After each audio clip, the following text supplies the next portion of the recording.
So in this video, I'm going to be showing you how as an expat, you can come into China in 2020 during this post-pandemic period coming up.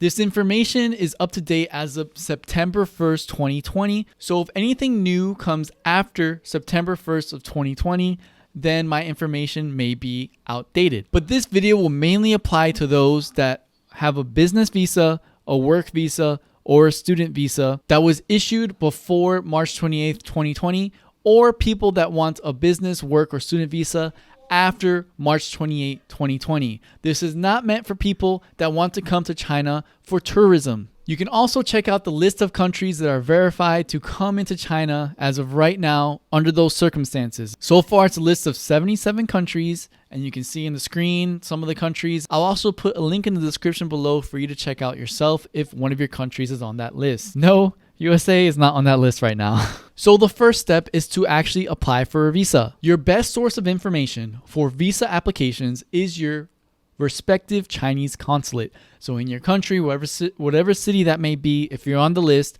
get the up-to-date information from your consulate.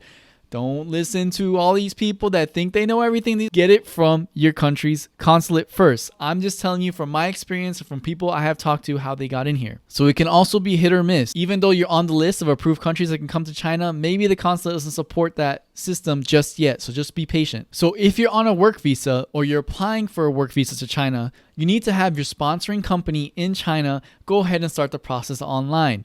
Your HR or their HR should know how to start this process because they have experience doing this. It's pretty much on the same website. And if this is not your first time applying for a work visa, it should be pretty fast, maybe between 3 weeks. If this is your first time applying for a work visa, you need to go through a whole set of procedures to provide the proper paperwork to the consulate. And you can watch this video right here on exactly how to get a work visa in China. But if this is not your first time, it should be pretty easy. But the process needs to start with your sponsoring company in China. Similarly, if you're a student that used to be on a student visa or you're applying for a student visa, your school needs to be the sponsoring agent to go ahead and start the process online, respective to your country's Chinese consulate. And if you're on a business visa, then your company's HR or whoever your legal or human resource representative is needs to start this application online for you. After you go this whole process that takes maybe 3 to 6 weeks, then you can get the visa stamped into your passport after March 28, 2020, which validates you to come into China legally. Now, again, I want to emphasize this is not for tourism.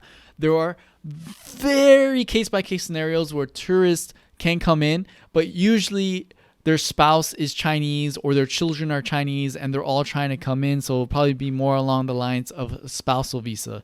But from my experience, from the people I've talked to, this has worked for students, for people on business visa, and on work visa. So just note that if you have any of these visas issued after March 28, 2020 via your Chinese consulate, you can come into China if you're on the approved list. Okay, so the next part is actually booking your ticket and flying to China. So once you have your visa, you think you're good to go?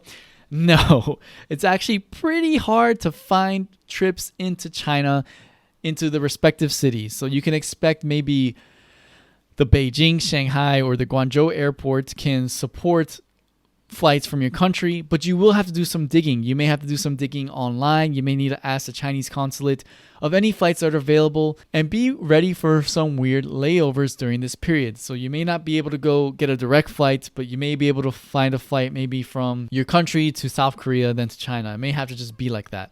Also, don't be surprised if the pricing of the tickets may be extremely high. There are not that many people flying during this pandemic overseas. So the pricing is obviously going to be higher because the flying companies or the airlines need to stay in business, right? So after you find a flight, then you need to start planning your trip. You need to have a COVID test that says negative, of course, at least 5 days, within a 5-day period before you get on the plane. So if your plane is on the 10th of that month, you need to have a test saying you're negative on COVID between the 5th and the 10th to be able to board that plane. Without that test, you can't get on the plane.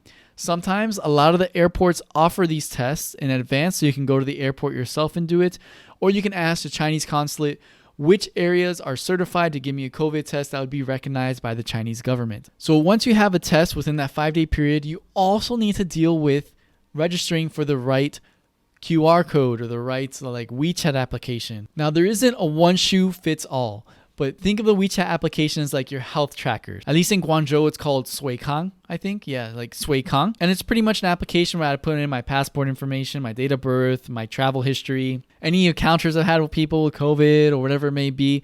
All that needs to be stored in the application. And if everything goes well, then you will receive either like a green or a blue QR code or certifying you to go into the respective city in China. Now, one shoe doesn't fit all, as in the application that you may have used before, you may need to apply for multiple applications in a city. So an application that I've registered for in Guangzhou may not work for the application used in Wenzhou. So you need to do some research and see which applications you need to sign up for in advance, whether it's Wenzhou, Beijing, Shanghai, wherever you may be going in China. Download those beforehand and register beforehand to make sure you're good to go, because you don't want to just waste a lot of time trying to find out the right application. Get with your Chinese consulate, contact the right people to make sure you have the right WeChat or whatever QR code system they need you to do before you get on the plane. So all this needs to be done before you get on the plane. The tests and the QR code saying that you're COVID free, you've taken the test, and you have like a green QR code saying I'm allowed to enter the country. You can expect to do this process multiple times. Just be flexible, especially with the tests. They may test you on the plane. They may test you when you land into the country. So part 3, everybody's favorite, the 14-day quarantine. So this is inevitable.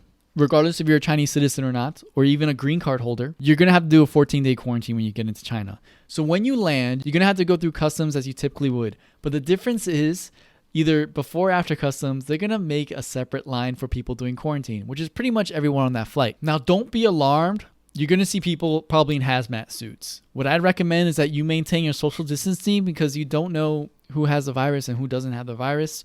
And you can expect another test on the site. Make sure you have all the information, like your proper visa, your test results for COVID, and the QR code ready and handy for the inspectors to go ahead and inspect. When they realize your final destination, they're going to help you coordinate the transportation and the hotel. You will not have a decision on which hotel you're going to. This is government sponsored, so they're going to take you to the respective hotel on their approved list. They will deal with that. By the way, these expenses will be incurred by yourself. So before you even get on the plane, make sure you have at least 6,000 RMB per person, like at least 6,000 RMB ready to spend for this whole process. Then they'll escort you to the proper hotel. Once you get to the hotel, they'll get you a room, and then you'll be quarantined. You'll start your quarantine. Your QR code for the health should probably change to red, saying you're being quarantined, or yellow, and it won't change back to green until after the quarantine. Now, quarantine is different for every city. I'm just talking about from the experience that I've talked to some of my subscribers and some of the people that have gone to China. They may put a seal outside your door that can only be opened from the outside. So if you're trying to open from the inside, that's one way to track if you're doing quarantine. During this 14-day period, there's typically hotel staff or somebody that you can call to help you with groceries, any like toiletries you need and all that. With that being said, I highly recommend you pack a 14-day emergency bag. That includes like medicines or any kind of goods you need. Like if you have a baby, you have enough Pampers, all this stuff that can last you at least 14 days, because you may not know how the situation will be when you actually land and get into the hotel. So they may not be able to provide such quick services as you may expect. During this quarantine time, you'll have access to internet and all those services. Make sure you have Wi-Fi set up. If you don't know how to use Wi-Fi, you can refer to this video, which is like delivery services for food. They can also deliver groceries. Expect during this 14-day period, they may test you for COVID even more, and they may check your QR code even more. And it's just like their standard procedure. Just be ready for this, because I had people come in and they've been tested like 3 or 4 times during their quarantine. So just something to be ready for. But expect the staff to be there and reachable, either through a phone call if you need any assistance or emergencies.